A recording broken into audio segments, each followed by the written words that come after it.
Jeudi 20 juillet 2023, il est 12h30 partout en Côte d'Ivoire. Bonjour et bienvenue. Autant d'informations de la mi-journée sur RTI2 au sommaire de l'actualité. Nous sommes toujours en pleine saison des pluies et elles continuent de faire des dégâts dans plusieurs communes du district autonome d'Abidjan, notamment à Djamé où les commerçants ont du mal à écouler leurs marchandises. Et puis hors de chez nous, à la Nouvelle-Zélande, une fusillade a fait 3 morts à Auckland le jour même de l'ouverture du mondial du football féminin. Encore merci à vous d'être présents sur RTI2. Dans la commune d'Adjamé, les populations rencontrent d'énormes difficultés dans les marchés et gares routières en cette saison de pluie. Certains sont même obligés d'affronter les bassins de boue pour faire leurs courses.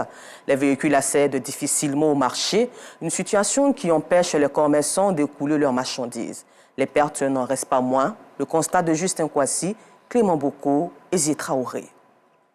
Faire des courses à Gbeba, l'un des marchés les plus fréquentés de la commune d'Adjamé, est un véritable casse-tête en cette saison des pluies. Ce matin, Aïcha Ouattara, en provenance de la commune de Treichville, a dû traverser un labyrinthe de boue et de flaques d'eau pour faire ses courses. Quand il pleut pas, il y a de la boue. On est fatigué. Rien à mes pieds. Chaque jour, tu n'as pas boire, tu ne peux pas venir à Djamé. Tout comme elle, Liliane Akissi, commerçante, est venue acheter de l'oignon dans ce marché pour la revente. On en trouve en quantité ici et à moindre coût. Le hic, c'est le coût du transport jugé élevé. Si on arrive, on dépose et puis si la voiture vient, on joue les prix, on met dedans et puis on s'en va. Si tu ne sors pas devant l'église, là, on ne gagne pas voiture. Il n'y a pas de route, les clients ne peuvent pas rentrer bien. Ça fait que nos marchandises sont en train de gâter. Par camion, souvent, si ça vient, par manque de clients, on peut avoir, par exemple, 50 sacs touchés comme ça, mouillés. On est obligé à prendre les femmes, ils vont verser pour trier. Un peu plus loin, cette vendeuse subit les conséquences de la présence de la boue devant son étalage. Ici, on est assis dans la boue. Souvent, si la voiture passe, l'eau sale verse sur nous. Souvent, ça verse dans nos bagages. Les clients nous laissent pour aller ailleurs. Parce que si vous voulez acheter les bagages et puis la voiture vient souvent, il dit que ça ne les arrange pas et puis il va ailleurs. Dans les marchés, tout comme dans les gares routières, le constat est le même. C'est très difficile. Parce que souvent on vient, un cadran ça quitte là, on est obligé d'aller chez le mécanicien vient dire qu'il ne peut pas faire, on va dans la boue. Bon, il y a les jours même là, il n'y a pas de passagers parce qu'il y a une inondation ici, il y a assez d'eau. Il n'y a pas de passage, donc on ne sait pas comment on va faire. Les quelques rares taxis qui sillonnent le secteur ne sont pas épargnés. La route là, c'est pas bon. Ça nous fatigue, ça gâte la voiture. Toujours, si nous-mêmes on rentre à Djamé ici, là, on cherche à sortir pour aller travailler ailleurs. La commune d'Adjamé renaît peu à peu avec les travaux d'assainissement. À l'instar du marché Gourou, commerçants, automobilistes et visiteurs souhaitent l'aménagement du marché Gbeba ainsi que toutes les voies environnantes. Et puis, dans un autre registre, le monde de la culture ivoirienne est endeuillé. Un géant du cinéma ivoirien vient de se coucher. Le cinéaste Roger Yuambala est décédé dans la nuit du lundi 9 au mardi 10 juillet. Ce baobab a remporté des prix, mais il laisse ainsi derrière lui toute une famille, des collaborateurs, des proches, des amis inconsolables qui gardent toujours des souvenirs inoubliables de lui. Plusieurs se sont exprimés au micro de Clarisse Kanyala et Clément Boko. Ce visage emblématique et ce sourire restent à jamais un souvenir. Roger Yuambala, un nom écrit en lettres d'or dans le livre du cinéma ivoirien. À 82 ans, le réalisateur émérite s'est éteint au CHU de Treichville dans la nuit du lundi 10 au mardi 11 juillet 2023 des suites d'une longue maladie. Roger Yuambala a créé des surprises et de grandes émotions à travers ses films, dont Amani, primé de calibre d'argent et grand prix du festival de Dina en Tunisie. Ablakon, premier long métrage commercialisé en salle en Côte d'Ivoire. Il a offert à la Côte d'Ivoire son deuxième étalon d'or de Niénéga au FESPACO avec son film Au nom du Christ. et bien d'autres. Des films qu'il a réalisés avec son scénariste attitré, Bertin Akafou, qui se souvient encore des moments inoubliables qu'ils ont passés ensemble. Mbala, quand on parle d'un réalisateur, il a l'image dans la tête. Lorsqu'il fait un film, lorsqu'il te fait écrire un scénario, il te fait écrire l'image. Il ne fait pas de la littérature. J'ai du mal à accepter ce départ-là. Je suis allé rendre visite à sa famille. Je suis arrivé, comme d'habitude, son épouse m'a reçu avec c'est pas possible. Elle me rappelait, je dirais, 40 ans de collaboration. Il était toujours là. Quand je dis, j'ai tel problème, Mbala est là. Mbala est là. Alors, comment vous voulez que je puisse oublier ce type de rapport fraternel? C'est pas une amitié, c'est la fraternité. Cette virtuose du 7e art était auparavant comptable avant d'intégrer la RTI en 1968 comme réalisateur suite à une formation au Conservatoire du cinéma français à Paris. Il a laissé ses empreintes en réalisant de grands débats, des journaux télévisés, des documentaires, mais surtout des films. Il a occupé la fonction de chef de département de TV2, actuel RTI 2. Ceux qui l'ont côtoyé gardent encore de beaux souvenirs de lui. Pour nous, c'est un grand consultant. Il a une expertise en matière de cinéma. Donc, on se référait un peu à ce qu'il faisait. Il nous donnait de bons conseils, il nous encadrait. C'est vraiment une grande perte. Hein.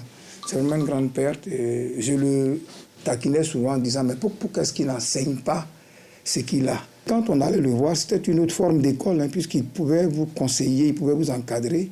Il pouvait même tracer certains sillons pour vous permettre d'aller faire du cinéma. Roger Nwambala a marqué le cinéma ivoirien avec ses réalisations. Il a été élevé au rang de commandeur dans l'ordre de la culture, officier dans l'ordre du mérite national. Et à Grand Bassam, nul ne pouvait parler au roi d'Enzima Kotoko sans passer par son conseiller Roger Nwambala. Son décès a plongé le peuple Nzima Kotoko, la population de Grand Bassam et sa famille biologique dans une profonde tristesse.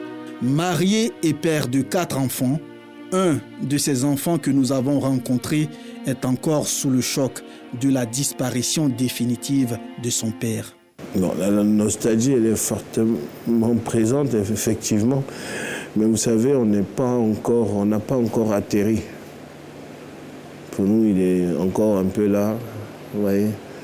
Donc c'est un peu difficile, c'est pas facile. Dans cette maison familiale, ces photos sont désormais plus précieuses que de son vivant et ont désormais une place réservée. J'ai décidé de l'inviter avec ma mère ici dans un restaurant au bord de mer et tout. Donc on a passé tout l'après-midi là-bas à déjeuner, à écouter les artistes passer qu'il reconnaissait. Ça m'a fait plaisir, il était content. Il souriait. Je pense qu'il a aimé ce moment-là. C'est un déchirement. Je me suis dit, au-delà d'être mon père, c'était comme mon meilleur ami aussi. En 2015, le FESPACO avait prévu de l'honorer avec l'inauguration de sa statue à la place des cinéastes à Ouagadougou, aux côtés d'autres figures emblématiques du cinéma en Afrique. Mais hélas, il ne pourra pas vivre cet événement auquel il tenait beaucoup. Toutes nos sincères condoléances à la famille éplorée. Très bonne nouvelle à présent en société où, dans son dossier du 29 mai 2023, la rédaction de RTI 2 mettait en lumière les difficultés des populations de la cité de l'île Boulé 2, située dans la commune de Yopougon. Et parmi ces difficultés, l'absence de lumière. Aujourd'hui, ce problème vient d'être résolu. Les habitants de cette île, estimée à plus de 2800 âmes, auront désormais de la lumière. L'île Boulé 2 vient d'être dotée de 400 lampadaires solaires, un don de l'épouse du président de l'Assemblée nationale, Adamambi Togo, en présence de nos Sangaré. Entouré par la lagune Ébrié, dans la commune de Yopougon, cela fait plus de 50 ans que le village de l'île Boulé 2 n'a pas de lumière.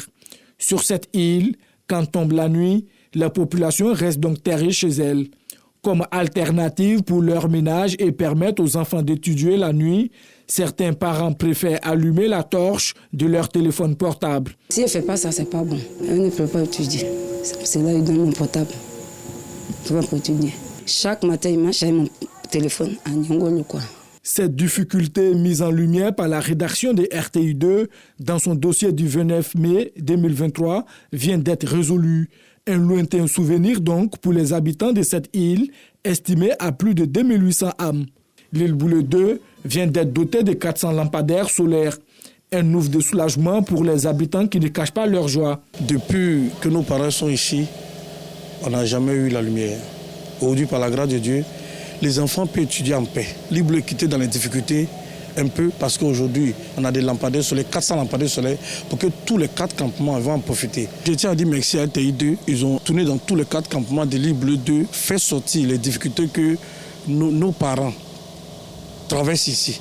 C'est à travers ça qu'on était contacté par la femme du président de l'Assemblée nationale. La joie me déborde. Ce don est l'œuvre de l'épouse du président de l'Assemblée nationale, Fatima Bitogo. Elle entend ainsi contribuer à l'amélioration des conditions de vie des populations de cette île. C'est l'instinct maternel surtout qui m'a fait venir ici. Ça m'a touché, les petits soucis, sinon grands soucis de l'île Boulé. La Côte d'Ivoire est électrifiée. Le président Alassane Ouattara se bat pour l'électrification, se bat pour le développement de la Côte d'Ivoire. L'île Boulé fait partie de la Côte d'Ivoire. Nous allons chercher des solutions ensemble pour améliorer la condition de vie de tous nos parents de l'île Boulé 2. Si cette action est à saluer, beaucoup reste à faire pour sortir les populations de l'île Boulé 2 de la précarité, notamment la construction d'un centre de santé, d'une école primaire pouvant accueillir l'ensemble des élèves et d'une adduction en eau potable pour éviter que les populations s'approvisionnent dans la lagune ou les puits.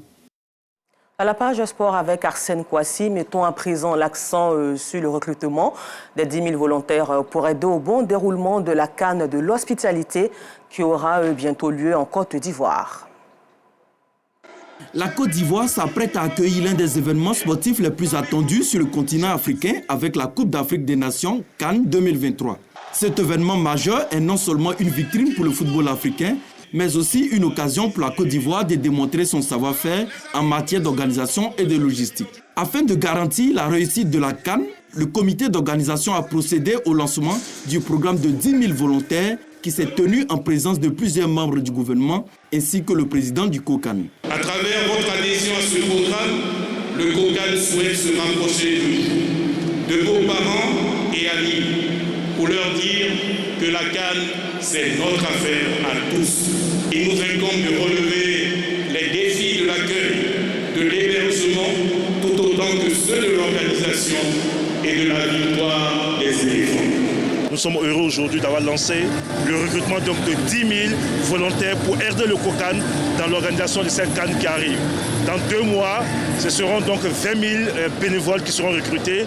Et donc pour nous, la fête de la jeunesse commence aujourd'hui. Une nouvelle bien accueillie par les volontaires qui promettent de jouer pleinement leur rôle dans la réussite de cette phase finale en terre ivoirienne. En tant que volontaire, j'aimerais être serviable et disponible pour que la CAN soit une réussite. Nous nous portons volontaires, c'est pour recevoir tout étranger, tout individu venant en Côte d'Ivoire. Pour être volontaire, il faut s'inscrire sur le site www.volontaire-can2023.ci.